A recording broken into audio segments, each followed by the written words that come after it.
Bienvenidos a Vértice Internacional, soy Rina Musali. Estamos listos para presentarles un nuevo programa sobre el acontecer geopolítico global. Hoy un programa que no podía faltar. Toda nuestra mirada sobre la cumbre del G20 en Sudáfrica, la primera ocasión en celebrar este encuentro de líderes en el continente africano a propósito de coordinar políticas macroeconómicas entre las 20 economías más importantes del mundo, de países industrializados y de economías emergentes. Pero, ¿cuál es la relevancia del G20? ¿Cuáles son los temas más espinosos que dividen a las economías emergentes de los países industrializados? ¿Por qué esta cumbre no va Donald Trump, ni Xi Jinping, ni tampoco Vladimir Putin? Pero ¿cómo está caminando el trío latinoamericano en esta cumbre en donde participa México, Brasil y Argentina? ¿Vamos con posicionamientos conjuntos o por separados? ¿Y cuáles son las prioridades de Sudáfrica que preside los trabajos de la cumbre del G20? Les pido por favor que me acompañen.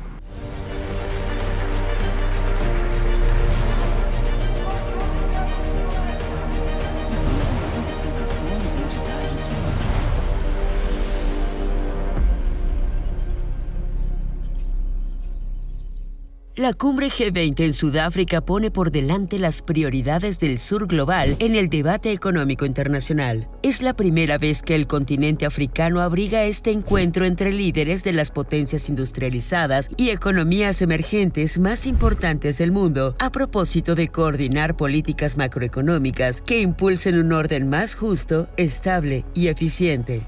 La presidencia sudafricana del G20 en 2025 marca el cuarto año consecutivo en que una economía del sur global asume este liderazgo, clave para revitalizar el multilateralismo y fortalecer la cooperación internacional, hoy atacada por el proteccionismo, el unilateralismo, las guerras arancelarias y los conflictos en Europa y Medio Oriente que ponen en riesgo la paz y seguridad internacional. Una nueva cumbre del G20 tiene lugar en Sudáfrica, la primera celebrada en el continente africano, y esto marca las prioridades temáticas y el contexto de esta cumbre. Para hablar de esta importancia de la cumbre, pese a las divergencias entre las economías emergentes y los países industrializados, nos acompañan desde el Centro Cultural El Rule la doctora María Cristina Rosas. Ella es investigadora y académica de la Facultad de Ciencias Políticas y Sociales de la UNAM. Bienvenida, María Cristina. Gracias por la invitación. Está con nosotros el doctor Ángel Jaramillo. Él es analista internacional y es miembro del COMEXI, que es el Consejo Mexicano de Asuntos Internacionales. Sí. Bienvenido, Ángel. Gracias, Rina. Y nos acompaña José Manuel Baliñas. Él es analista internacional y articulista de política internacional en el periódico El Economista. Bienvenido, José Manuel. Muchas gracias por la invitación. Bueno, y tenemos aquí también a un invitado que nos está acompañando. Bienvenido. Bienvenido a este gatito precioso. María Cristina, ¿cuál es la importancia de celebrar la cumbre del G20 en Sudáfrica?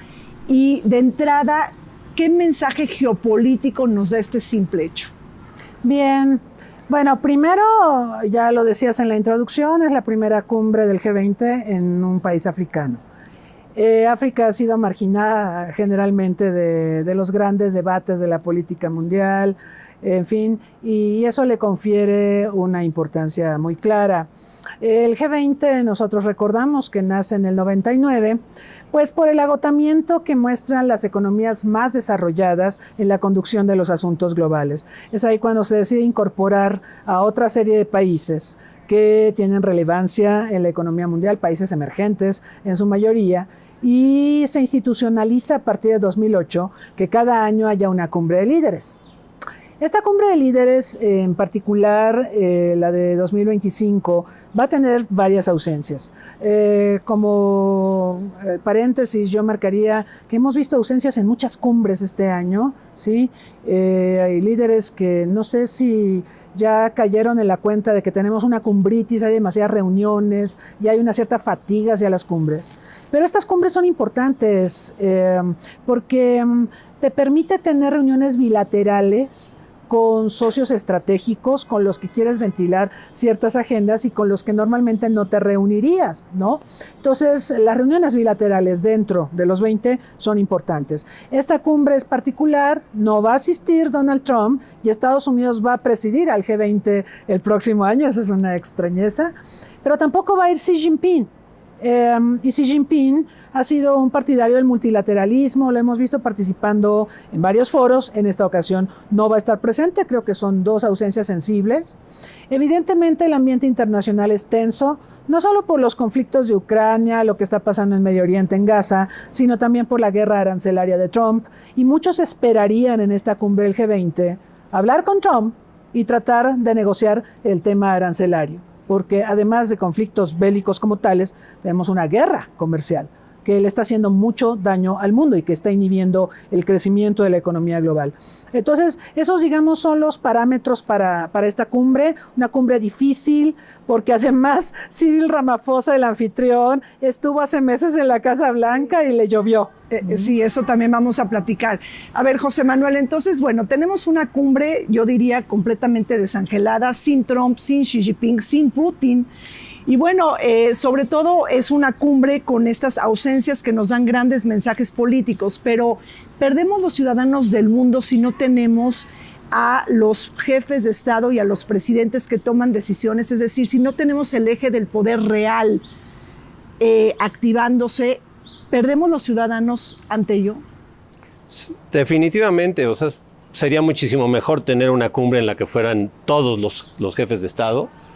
Y siempre es mejor dialogar que no dialogar, aunque ya estamos viendo que ya están perdiendo, se están desdibujando estas cumbres importantes que eran tan importantes antes, se están desdibujando porque vivimos en un mundo demasiado polarizado. O sea, lo que vivíamos simplemente hace 2 años atrás, incluso hace 1 año atrás, ya no está sucediendo. Es un mundo diferente.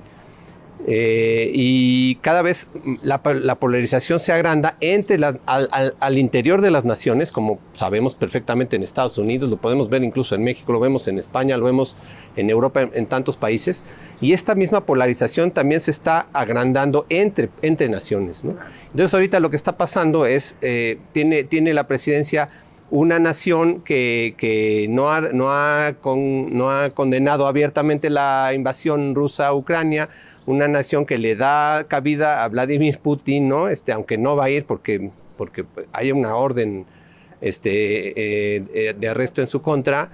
Y por otro lado, trata de impulsar una agenda que es totalmente relevante, que es lo que nos decías, que es la agenda de sostenibilidad, de equidad, de solidaridad. Esa agenda es urgente y sin embargo en estas condiciones es muy difícil que podamos llegar a consensos. Pero imagínense el grado de polarización, Ángel, es decir, quizá que haya ausencias en otro tipo de cumbres, pero estamos hablando de la cumbre del G20, es decir, ahí se produce los 20 países más importantes del mundo que producen el 85% del Producto Interno Global y el 75% del comercio internacional. Sí. Esa es la relevancia, es decir, a eso es lo que equivale la ausencia de estos líderes. ¿O cómo estás viendo todo esto? ¿Qué análisis e interpretación le das a esto?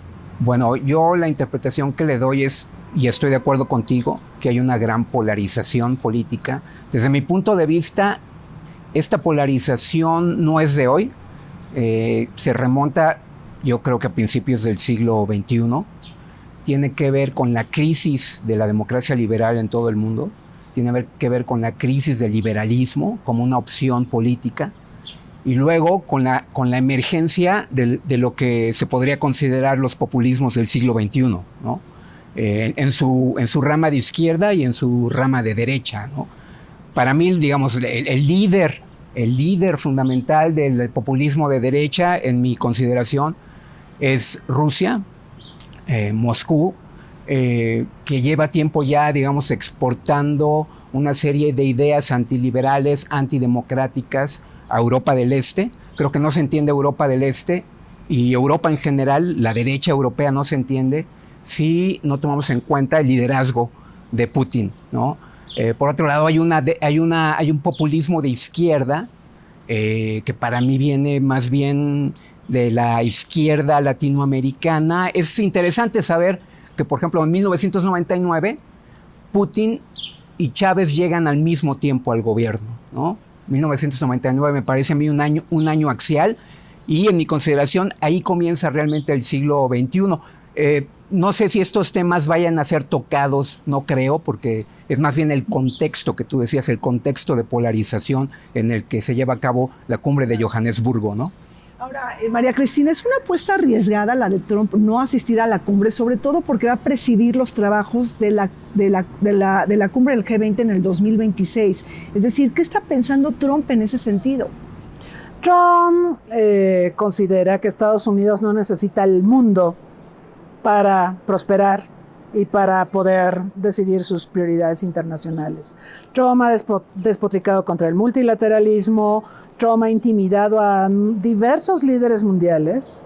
Como antecedente podríamos hablar de la cumbre del G8, ahora G7 porque echaron a Rusia, a la que llegó Trump y se fue temprano, y no tuvo diálogos con algunos líderes que fueron invitados, como la presidenta de México, como el propio Zelensky, ¿no? Porque Trump no considera que las cumbres sean útiles para los intereses instrumentales de Estados Unidos. Él considera que puede hacer política exterior intimidando, ¿sí? Puede hacer política exterior desde la sala oval, teniendo aquí a los líderes mundiales, amenazándolos y hasta ridiculizándolos, ¿no? Y creo que eso es muy terrible para el mundo, porque estamos en un momento donde las amenazas a la agenda internacional, los grandes flagelos reclaman cooperación, pero sobre todo liderazgo, y no tenemos liderazgos en estos momentos. Entonces la apuesta de que no esté Estados Unidos en esta cumbre en Sudáfrica, a pesar de que va a tener la titularidad del G20, es una pésima noticia para el mundo. Una pésima noticia para el mundo. Ahora, el solo hecho de que no esté Trump en esta cumbre quizá está relacionado también con el hecho de que no se lleva bien con Cyril Ramaphosa, es decir, Sudáfrica preside los trabajos de la presidencia de la cumbre del G20. ¿En dónde están ahí las disputas? Hace ratito decía María Cristina, bueno, Cyril Ramaphosa fue a la Casa Blanca y le va muy mal. ¿Dónde están las principales disputas entre Cyril Ramaphosa y Trump? Pues hay una teoría de la conspiración que Trump está enarbolando ahí, ¿no? El supuesto genocidio blanco que está sucediendo en Sudáfrica, que por supuesto no está verificado en absoluto, ¿no?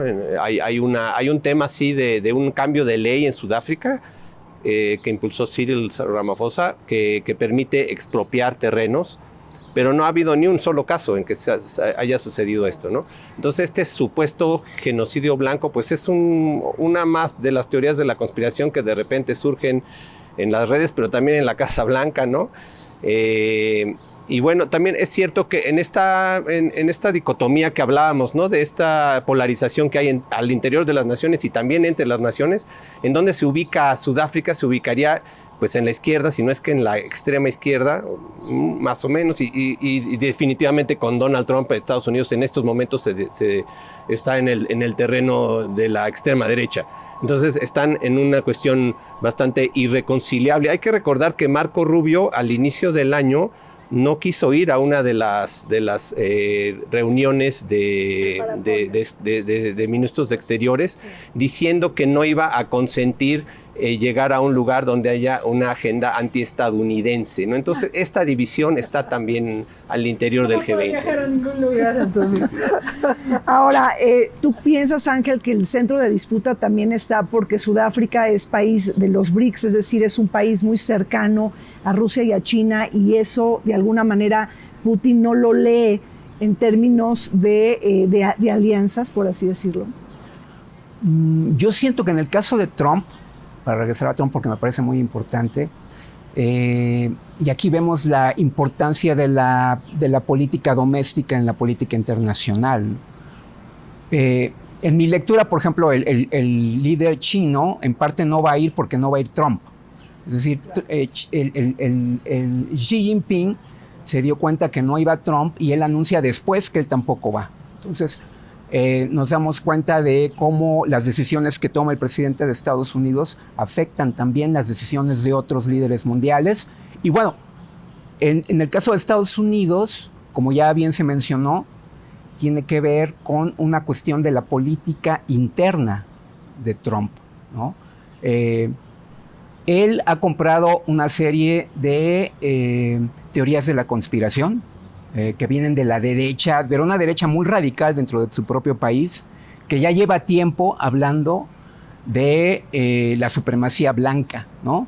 En el mundo y dentro de Estados Unidos también. Entonces aquí vemos cómo un problema, digamos, doméstico de Estados Unidos afecta la decisión del presidente más poderoso del mundo, y esta a su vez afecta la decisión del segundo líder más poderoso del planeta, que es el líder chino, ¿no? Entonces yo creo que yo siempre he sido un creyente en que no podemos realmente entender la política internacional si no entendemos la política doméstica de los países, ¿no? Bueno, y cambiando un poco de tema, María Cristina, ¿en dónde está la utilidad del G20? ¿Se toman ahí decisiones concretas? ¿A quiénes benefician?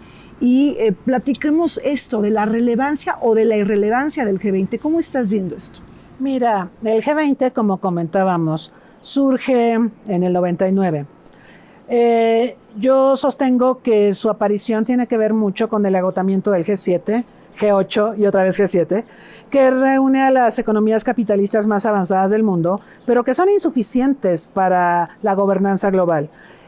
Ahora tenemos países que no son esos 7 capitalistas avanzados y que tienen una gran relevancia en la economía, en las finanzas, en la innovación científico-tecnológica, economías emergentes, donde está obviamente China, donde está India, Brasil, México, Argentina, etcétera, los árabes, ¿no? Arabia y demás. Entonces estos países pesan, ¿sí? Pesan cada vez de manera más sostenida y pueden tener un rol muy importante en la gobernanza global. Entonces yo creo que el G20 existe porque fue necesario ampliar al G7 por su incapacidad para procurar la gobernanza global. Ahora, el G20 entonces es más plural, abarca más países, a economías emergentes, pero sigo sintiendo, Rina, que hay una exclusión a África. O sea, es muy importante que esta cumbre sea en un país africano, pero a África no le dan mucho juego en las relaciones internacionales, ¿no?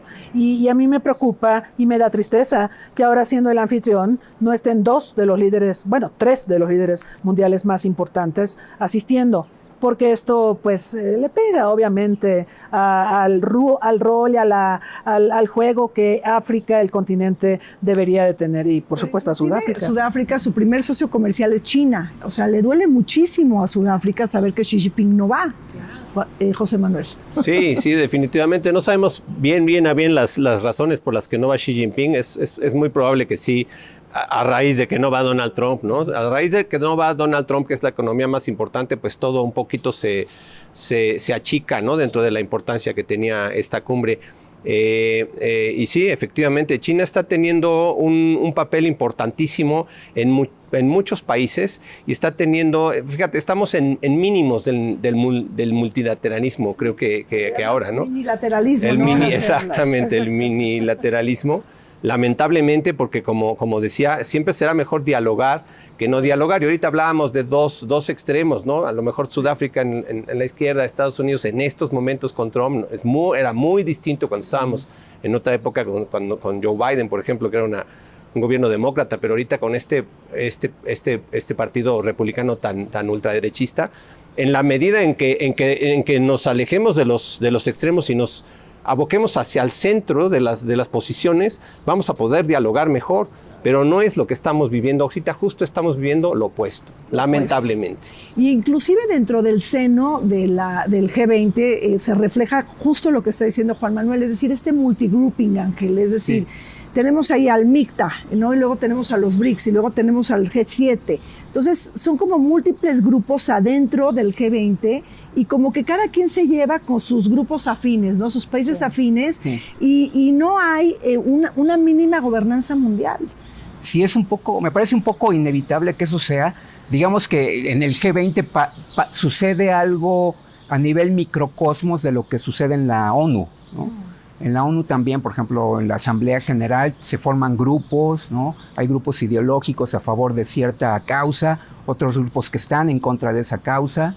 De alguna manera me parece que es natural que así sea, dado que las naciones tienen diversos intereses, ¿no? Lo interesante es me parece, de esta cumbre es tratar de entender cuáles son las nuevas diferencias entre los grupos, ¿no? Me parece que hay diferencias económicas, por un lado, ¿no? De desarrollo económico, entonces ese es un primer nivel, pero también hay diferencias sobre si eres de izquierda o si eres de derecha, si estás a favor, por ejemplo, de China, o estás a favor de Rusia, o estás a favor de Estados Unidos. Me parece que hay una especie de fragmentación de los intereses en este momento, y eso lo hace interesante para el analista, pero difícil de que se logren acuerdos importantes, digamos, para el beneficio de la sociedad, ¿no? Y en esta fragmentación, ¿qué se espera, por ejemplo, del liderazgo de Sudáfrica, María Cristina, en el tema de la guerra Rusia-Ucrania? Es decir, ¿qué podemos esperar de la resolución final en esta materia? Mira, nosotros sabemos que Sudáfrica adopta una postura de no condenar, pues porque es BRIC y pues Rusia es un aliado. Y por otro lado, sin embargo, está la orden de aprehensión contra Putin de la Corte Penal Internacional, y como Sudáfrica es signataria, ¿sí?, del estatuto de la Corte Penal Internacional, si Putin asistiera estaría obligada a arrestarlo. Entonces, pues no, esto no ha sido posible para la asistencia de Putin a este foro. Pero creo que es una posición incómoda para Sudáfrica, porque por un lado no está bien ni con Dios ni con el diablo, ¿correcto?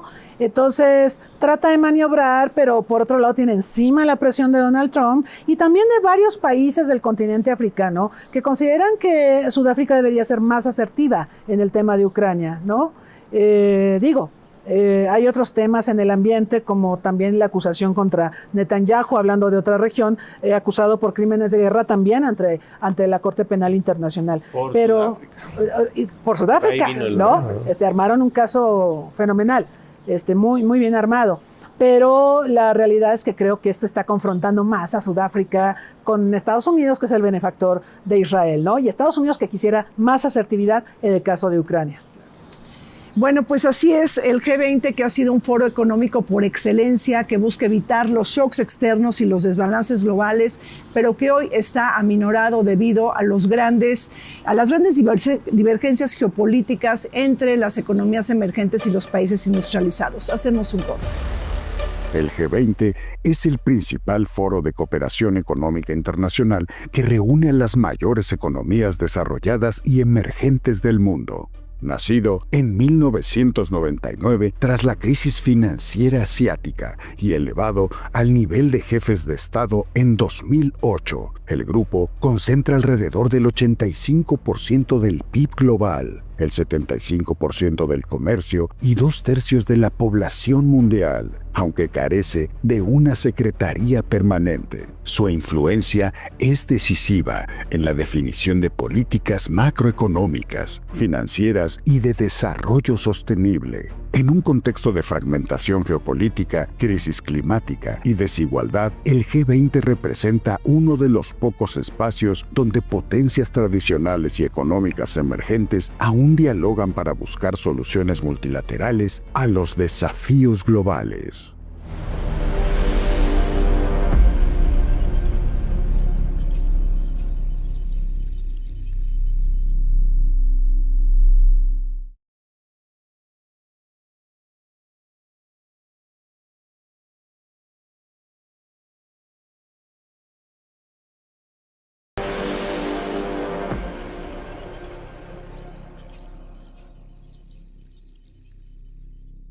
El G20 es el foro más importante de toma de decisiones a escala global. Sus miembros representan alrededor del 85% de la producción mundial, más del 75% del comercio internacional y aproximadamente 2/3 de la población mundial. Aunque sus países miembros se reúnen periódicamente para debatir diversos temas como política macroeconómica, comercio, desarrollo sostenible, salud, agricultura, energía, medio ambiente y combate al cambio climático, en sus últimos encuentros, los líderes no han alcanzado consensos debido a las divergencias de intereses entre las economías de altos y bajos ingresos. Hoy la comunidad internacional atraviesa un momento de fragmentación creciente y reforzamiento de bloques de poder divididos entre el G7 y los emergentes como BRICS y los países MICTA.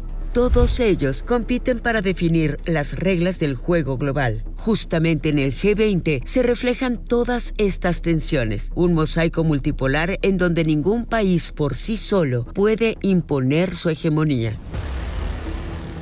Bueno, continuamos con esta mesa de análisis sobre la cumbre del G20 en Sudáfrica y bueno, estamos descifrando los dimes y diretes de este encuentro que se va a dar allá en el continente africano.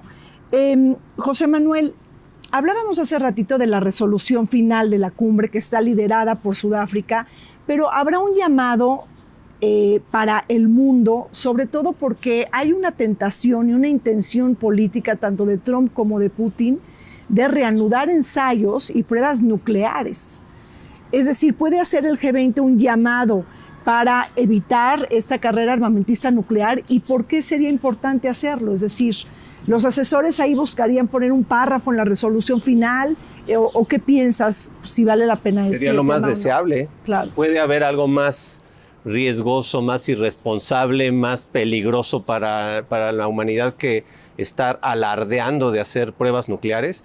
Simplemente la humanidad hacía, recordemos, apenas hace 5 años, apenas hace 4 años, el hablar de cuestiones nucleares, de hacer pruebas nucleares era algo impensable. El lenguaje de las guerras nucleares se estaba quedando atrás, se estaba quedando olvidado afortunadamente en la historia y de repente con la invasión a Ucrania, con esta animosidad, ¿no?, de Vladimir Putin, y él fue el que empezó con las amenazas nucleares. Dijo, y ni se les ocurra a nadie hacer nada con esta invasión que estoy haciendo porque no van a tener tiempo ni de pestañear, así dijo, ¿no?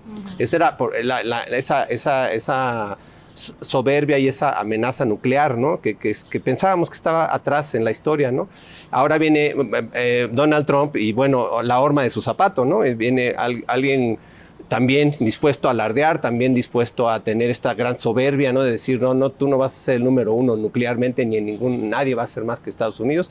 Y entonces nosotros estamos diciendo, de hecho, quien empezó con amenazas nucleares en una humanidad que estaba dejando esto atrás fue Vladimir Putin, y quien empezó a hablar de pruebas nucleares fue Donald Trump, ¿no? Y entonces yo, en el fondo, quisiera pensar que ninguna de estas cosas va a prosperar, o sea, no va a haber pruebas nucleares, ya están rebajando un poquito el tono, también quieren llegar, ¿no?, a estas amenazas mayores, ¿no?, para que se desescale, ¿no?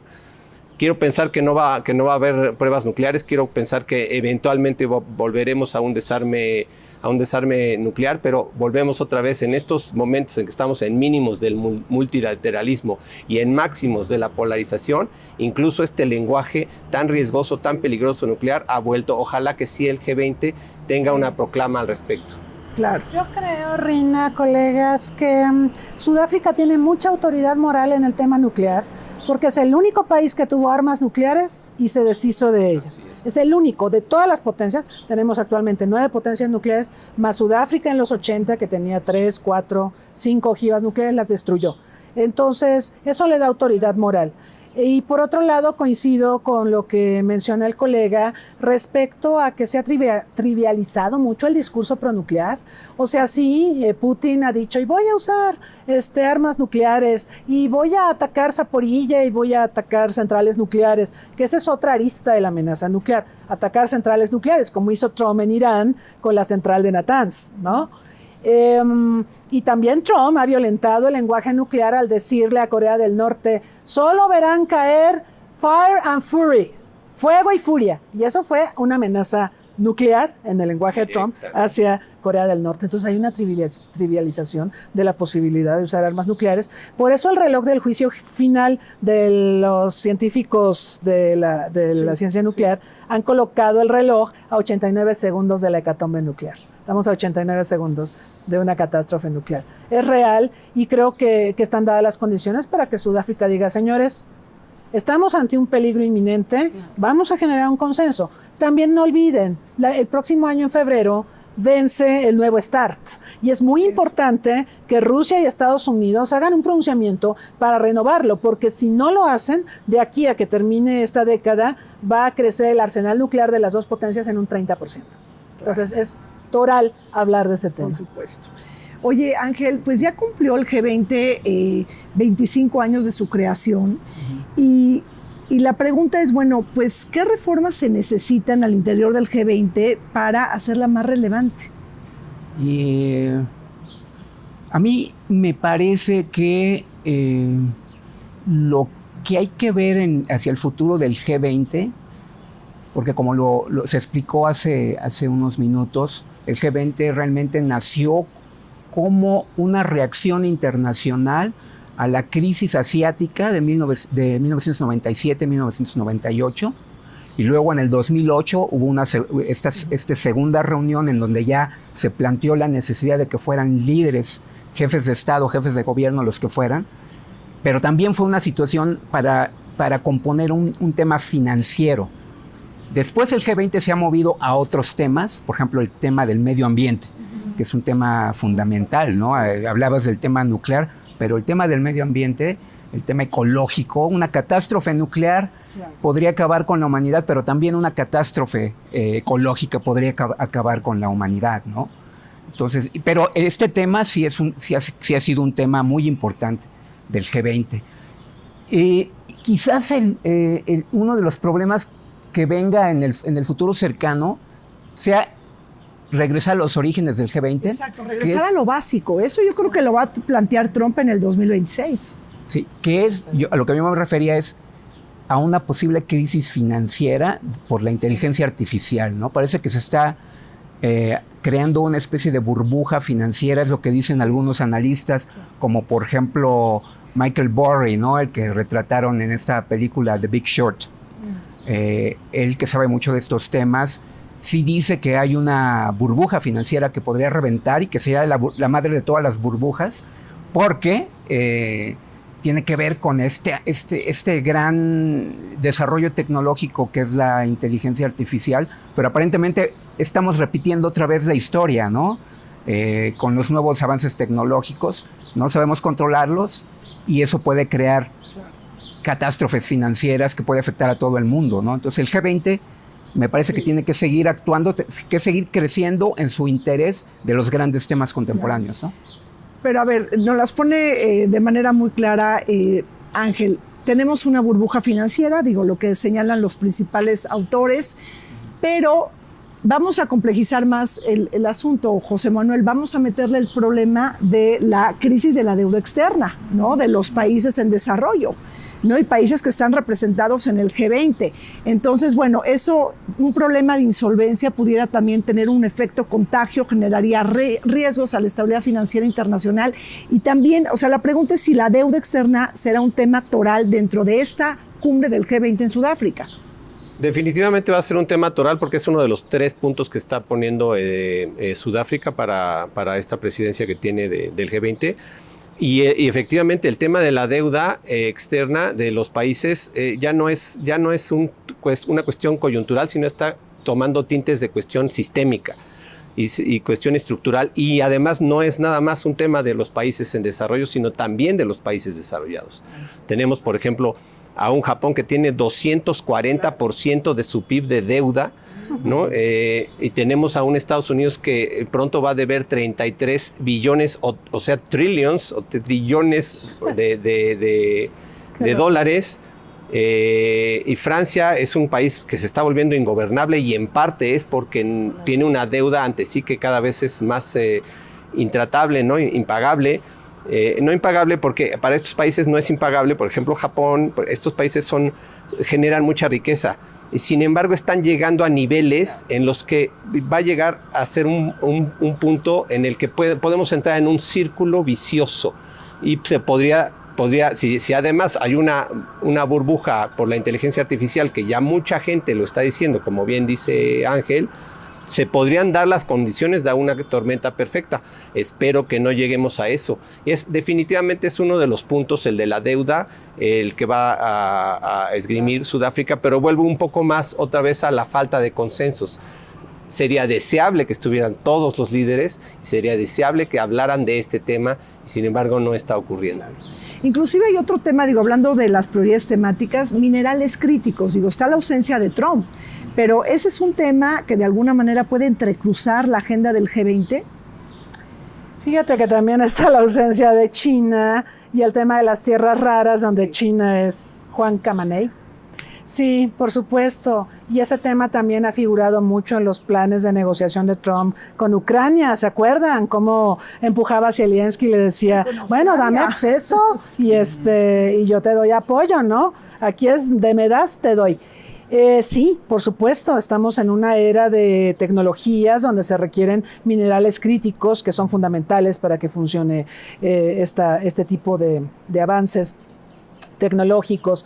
Entonces, yo creo que es un tema que debería figurar, pero pues tenemos ausentes a dos grandes líderes que tienen que ver estrechamente, directamente con el tema de los minerales críticos. Es bien interesante el tema de las tierras raras, porque yo creo que Estados Unidos, cuando llegó Trump, desesperadamente buscaba lo de las tierras raras, y es lo que mencionas de que, bueno, Ucrania, ¿no? Casi se dio cuenta que con Ucrania no iba a ser rápido la cuestión, entonces dijo Groenlandia, entonces quería por el Congo, por Australia, y finalmente a lo que llegó fue a hacer un mal acuerdo para él, ¿no? Aunque lo vendió como el gran acuerdo, pero la verdad para él, para sus parámetros era un mal acuerdo con China. Vamos a dar un año de chance, pero me das tierras raras, ¿no? Claro. Fíjate que hay un tema que me parece que es muy importante globalmente y que no lo veo reflejado mucho ni en el G20 ni en otras reuniones de agrupaciones de países, que es el tema que no tecnológico, pero que no se refiere solamente a la inteligencia artificial, sino a lo que se conoce o se habla de la cuarta revolución industrial. Porque la inteligencia artificial es una parte nada más de la gran revolución industrial que estamos viendo, que tiene que ver, por ejemplo, con la biotecnología, ¿no? Yuval Noah Harari, el autor israelí, ha escrito, me parece, de manera excelente sobre los problemas que estamos enfrentando por los cambios que se vienen de la unión de los sistemas financieros, digitales, biológicos y físicos en un solo paquete, ¿no? Eso podría cambiar la naturaleza humana, ¿no? Podría afectarnos, acabar con toda la historia del Homo sapiens, ¿no? Es a lo que se refiere Harari en su libro. Y me parece que no estamos hablando de ciencia ficción, estamos hablando, ya lo hemos visto con la inteligencia artificial, estamos hablando de cambios que se vienen quizás a la vuelta de la esquina, y que siento que no están siendo pensados de manera apropiada, ¿no? Por los líderes del mundo. Claro. Sí. A ver, otro tema, seguimos hablando de los temas de la agenda temática de la cumbre del G20 en Sudáfrica. Otro tema que está presionando la agenda, María Cristina, y no lo hemos tocado, es el tema de la desigualdad. Porque uno de los grandes hallazgos es que se implementa un grupo de trabajo liderado por Sudáfrica dentro del G20. ¿Qué tan grave está este tema? Hablando a nivel internacional, es decir, ¿por qué presiona la agenda del G20? Mira, en el caso de Sudáfrica, vamos con Sudáfrica y luego vamos a nivel global. Sudáfrica eliminó el apartheid, pero hoy la sociedad sudafricana sigue siendo desigual porque hay, lastres de la era de la discriminación racial, donde se favoreció a un sector minoritario de la población en detrimento de los afrodescendientes. Y esta desigualdad hoy se traduce en delincuencia organizada, en que Sudáfrica tiene algunas de las ciudades más violentas del mundo, precisamente por el tema de desigualdad, ¿sí? Combinado con delincuencia organizada. A nivel, por ejemplo, América Latina, Rina, la CEPAL lo ha dicho. No son países pobres, son países con una pésima distribución de la riqueza. La desigualdad es uno de los grandes males del mundo de hoy y hay que combatirla porque además tenemos encima la Agenda 2030, que tiene que ver mucho con erradicar las desigualdades o reducirlas sustancialmente para cumplir con los objetivos de desarrollo sostenible. Y no estamos cumpliéndolos, estamos arrastrando los rezagos de la pandemia, ¿sí? Que pues le pegó a todos los objetivos, a los 17, pero aparte estamos asistiendo a un entorno donde hay una fuerte presión para incrementar el presupuesto militar, ¿sí? Trump le ha exigido a la OTAN, a la Unión Europea, que incremente el presupuesto militar y esto te quita recursos para la Agenda 2030, para, por ejemplo, financiar la gobernanza en el clima, que es un tema ahorita en Brasil, en la COP30, y te quita recursos para combatir las desigualdades. Justo iba a preguntar, José Manuel, si nos puedes comentar sobre el tema también del financiamiento climático, ¿no? Que lo ha tocado Ángel, igual que María Cristina. Esta cumbre del G20 va a tener su mirada en otorgar mayor financiamiento climático para la transición hacia las energías limpias y pues descarbonizadas, por así decirlo. Es uno de los temas, ¿no? De los 3 temas que presentó Sudáfrica para esta cumbre era solidaridad, sostenibilidad y equidad, ¿no? Que es el tema que estábamos hablando, y es todo. Yo creo que todo cabe en el tema de solidaridad, pero una vez más no estamos tanto en este tema, ¿no? Porque efectivamente, sobre todo los países del sur, por ejemplo, África, los países africanos contribuyen con el 4%, ¿no? para el cambio climático y reciben con esto poco que contribuyen, y reciben todas las externalidades negativas, ¿no? Entonces, pues hay otra vez una inequidad muy grande ahí, ¿no? Y volviendo a este tema también, Cyril Ramaphosa le encargó al premio Nobel Joseph Stiglitz un informe, y Joseph Stiglitz lo que dijo es lo que el mundo necesita es así como hubo un panel, o todavía existe el panel intergubernamental para el cambio climático, que exista el panel intergubernamental contra la desigualdad. Yo creo que es una propuesta muy positiva.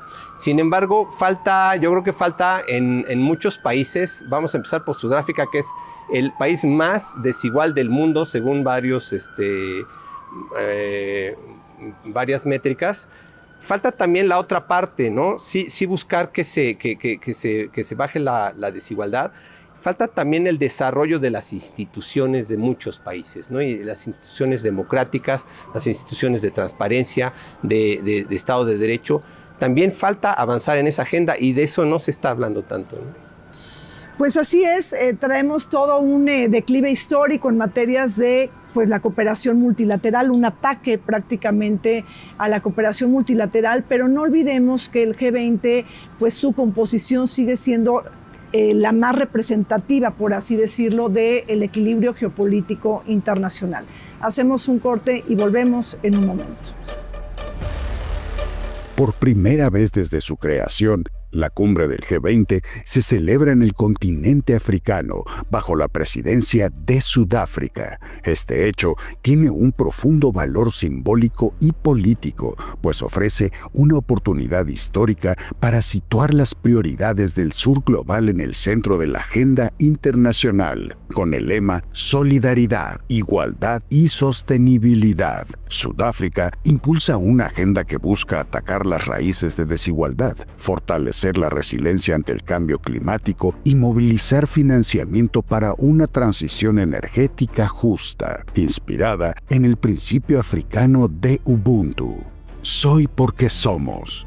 La presidencia sudafricana propone un enfoque colaborativo y humano para abordar los retos de la deuda, la pobreza y el desarrollo sostenible en un mundo profundamente interdependiente.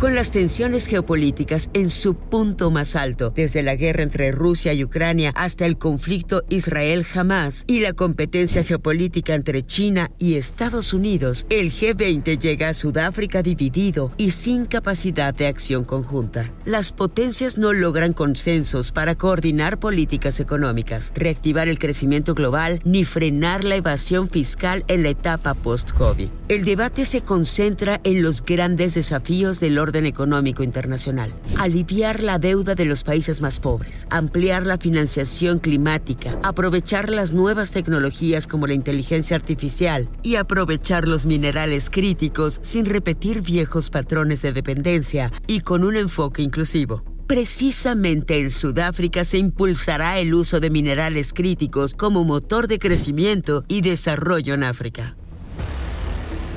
Seguimos adelante comentando sobre las luces y sombras de la cumbre del G20 en Sudáfrica. Ángel, el año pasado la presidenta de México, Claudia Sheinbaum, participó en la cumbre del G20 en Brasil. Este año decidió no asistir. ¿Qué pierde México con esta decisión? A mí me parece que México pierde el liderazgo que debería tener como la 14ª o 15ª potencia mundial económica que es hoy en día. No lo vemos reflejado en la acción de México en los últimos años. y creo que pierde mucho. Hablamos hace rato del problema nuclear, de las armas nucleares. Pues sabemos que México tradicionalmente ha sido un líder, ¿no?, en todos los temas de desarme nuclear, en todos los temas que tienen que ver con el peligro de las armas nucleares, y ahora pues México está ausente de todas estas discusiones. Me parece que es una lástima. Habría que ver por qué Claudia decide no ir. Hay muchas hipótesis. Puede ser que tiene muchos problemas domésticos, ¿no? Eso podría ser. Podría ser también que hay una voluntad de acatar, digamos, la idea de López Obrador de que la mejor política exterior es la política interior. Me parece una mala idea, ¿no? Y un poco ligándolo con lo que están haciendo los países latinoamericanos en el G20, Argentina, Brasil. Creo que lo que está sucediendo en América Latina también es una repetición de lo que está sucediendo a nivel mundial, es decir, hay mucha fragmentación política. Para mí la llegada de Milei al poder en Argentina es la gran novedad política en América Latina en mucho tiempo, porque él está proponiendo un nuevo paradigma que no había sido puesto en marcha en los hechos, que es las ideas libertarias, no liberales, libertarias, ponerlas en práctica como forma de gobierno. Si él es exitoso, esas ideas libertarias podrían empezar a contaminar, digamos, o a correr hacia otros países, como por ejemplo en Chile. En Chile hay un candidato libertario que podría ganar la elección si se van a la segunda vuelta, ¿no? Entonces, creo que ese es el panorama también en el que México está inmerso en su propio continente. Digamos, encuentros políticos e ideológicos dentro del continente y también a nivel mundial, ¿no? A ver, María Cristina, tenemos este trío latinoamericano, México, Brasil y Argentina, participando en la cumbre del G20, pero ¿cada quien va por su lado? ¿O tenemos posicionamientos comunes conjuntos como región? No tenemos posicionamientos comunes como región y mira, por ejemplo, las rupturas de relaciones. Rompimos con Ecuador. Perú rompió con nosotros. Milei tiene una discordancia con Lula en particular, pero en general con las izquierdas en la región. Y, por ejemplo, eso como GRULAC, como Grupo Latinoamericano del Caribe, nos debilita mucho, debilita nuestra posición como región. Ahora se viene la sucesión en las Naciones Unidas para elegir secretario o secretaria general. No tenemos un candidato de unidad o candidata de unidad. A los países cada quien propuso a quien quería y va a ser difícil encontrar un consenso en torno a una figura. Ahora, lo de la presidenta Sheinbaum me parece un grave error. ¿Sí? Esto de no asistir a cumbres, no asistió a la Asamblea General 80 de la ONU, no asistió a la Cumbre de las Américas, no asiste ahora a la cumbre del G20 y la verdad es que México está ausente. Entonces, esa ausencia de México le lleva a perder espacios, presencia, hace muy difícil para México remontar una imagen negativa que tienen las relaciones internacionales por la violencia de la delincuencia organizada. En fin, se ve mal México o no se ve. Además es una mujer, la primera mujer que tenemos en la presidencia, era como para cacarearlo y que la viera y la escuchara toda la comunidad internacional. Entonces me parece un error. Ahora, a mí me sorprende también, se supone que hay mucha sintonía entre Claudia y Lula y que hay una empatía incluso hasta personal, pero la realidad es que, por ejemplo, cuando México propuso a una candidata para ONU Turismo, Brasil apoyó al de Egipto, ¿no? Bueno, es solo un ejemplo. O ahora que tenemos la COP30 en Brasil, Claudia no fue, y Claudia es experta en temas ambientales, entonces yo ya no entendí. Hay una completa discordancia. Lo entiendo de Milei porque es otra ideología, es otra visión de las cosas, ¿ok?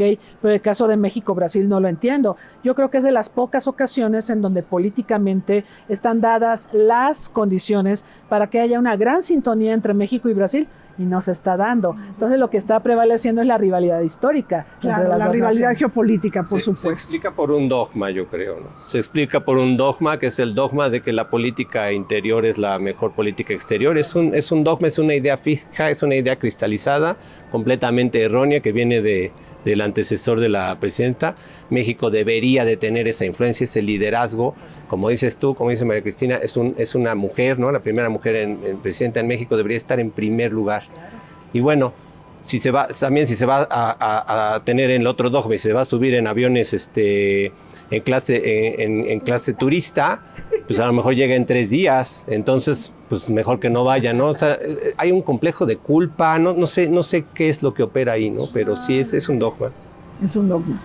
Ahora, bueno, pero por otro lado también lo que dijiste, María Cristina, ella participó, la presidenta de México, en el panel intergubernamental de expertos de la ONU sobre el cambio climático, y además fue la institución que ganó el Premio Nobel de Paz, si no mal recuerdo, en 2007.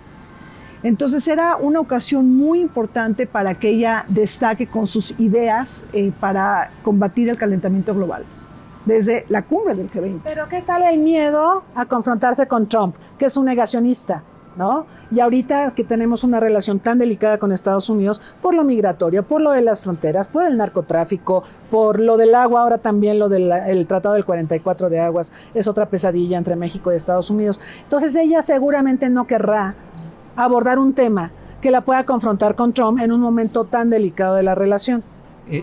Decían bien que sería interesante, importante y útil para la presidenta, que es mujer, la primera mujer presidenta de México, ir a hablar como mujer a otros foros, pero también recuerdo ahora que ella se presenta, y hasta cierto punto lo es, como una científica, ¿no? Y precisamente todos estos temas que tienen que ver con el cambio climático, el tema nuclear, el tema tecnológico, incluso el tema financiero, precisamente una científica, alguien que viene de la ciencia, podría contribuir mucho, al menos en teoría, en estas grandes discusiones de las cumbres a nivel internacional. Inclusive ella propuso en la cumbre del G20 en Brasil, que sí participa, que se destine el 1% el 1% de todo el presupuesto en defensa militar para los más necesitados. ¿Y qué seguimiento ha tenido esta propuesta?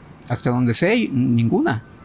A mí no me parece ninguna mala propuesta, la verdad, como tantas otras, ¿no? En la agenda de la igualdad, de combatir la deuda. La verdad, todas estas son grandes ideas, ¿no? Pero volvemos a que estamos sobrediagnosticados. Lo que hace falta es poner en acción las cosas. Pero si estamos tan divididos, si por ejemplo, si el país más poderoso del mundo tiene un líder que es negacionista del cambio climático, pues no se pueden esperar al menos por lo pronto no se pueden esperar grandes cosas. Bueno, y ahí México tendrá una decisión controvertida el próximo año. El G20 es en Estados Unidos, Trump la va a liderar y seguramente la presidenta de México va a estar allá. Bueno, pues muchísimas gracias a José Manuel Baliñas, a Ángel Jaramillo y a la doctora María Cristina Rosas por acompañarnos. Seguimos adelante, no se vaya. La participación latinoamericana en el G20 a través de Argentina, Brasil y México ha sido clave para incorporar la perspectiva del desarrollo y la inclusión en las discusiones globales. Durante su presidencia en 2018, Argentina centró la agenda en el futuro del trabajo y la infraestructura para el desarrollo. Brasil promovió el año pasado el combate al hambre y la reforma de la gobernanza internacional, mientras que México, bajo la presidencia de Claudia Sheinbaum, ha propuesto destinar el 1% del gasto militar mundial a un ambicioso programa de reforestación global. En conjunto, la región busca fortalecer el multilateralismo, el sur global, defender un orden económico más equitativo y sostenible, y para articular demandas sobre comercio justo y recuperación económica inclusiva. Se nos acabó el tiempo en Vértice Internacional. Soy Rina Musali, me despido de ustedes, pero no sin antes agradecer enormemente al Centro Cultural El Rule por todas las facilidades brindadas para la grabación de este programa. Nos vemos el siguiente martes.